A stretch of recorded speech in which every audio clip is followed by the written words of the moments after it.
En ce qui concerne la technique de la soustraction posée, nous la découvrons par la méthode dite de cassage. Nous pensons que cette technique est plus accessible pour les enfants et même pour les adultes. Nous avons pourtant nous-mêmes appris avec l'autre technique, celle de la compensation, dite aussi de la conservation des écarts. Prenons un exemple pour illustrer cette technique de la compensation, 61 moins 15. Alors, 1 moins 5, on ne peut pas. Donc, on va donner une dizaine au nombre 61. Donc, on va écrire la dizaine pour que ici, il y ait 11 unités.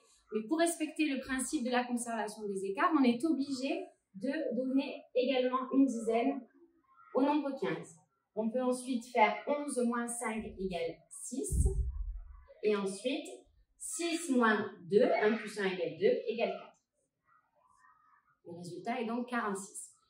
Mais les élèves, souvent, ne mettent pas de sens sur cette technique de donner une dizaine ici et de la donner également sur le nombre d'en bas, et ils appliquent l'algorithme sans le comprendre. Au contraire, dans la technique dite de cassage, les élèves mettent du sens et pratiquent les échanges à l'intérieur d'un même nombre. Une dizaine est égale à 10 unités. Et cette procédure présente également l'avantage de pouvoir s'appuyer sur la manipulation. Elle est donc davantage intuitive pour nos élèves. Reprenons le même exemple. 61 moins 15. On procède à côté avec la manipulation, on affiche le nombre 61. 1 moins 5, on ne peut pas. On va donc prendre une des dizaines du nombre 61 et nous allons l'échanger contre 10 unités. Il reste donc maintenant 5 dizaines et au niveau des unités, il y a 11 unités. Et maintenant, on peut procéder 11 moins 5 égale 6. Et ensuite, 5 dizaines moins une dizaine, il en reste 4. Et on trouve le même résultat, 46. Depuis le début de l'année, dans notre méthode, les élèves ont pris l'habitude de décomposer les nombres de différentes façons.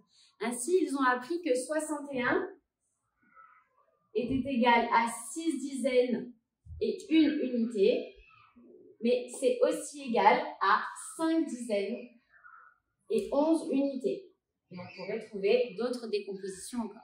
Par ailleurs, cette technique dite par cassage vient en parallèle de la technique de l'addition posée découverte au CP où on effectuait alors l'échange dans l'autre sens, à savoir 10 unités est égal à une dizaine.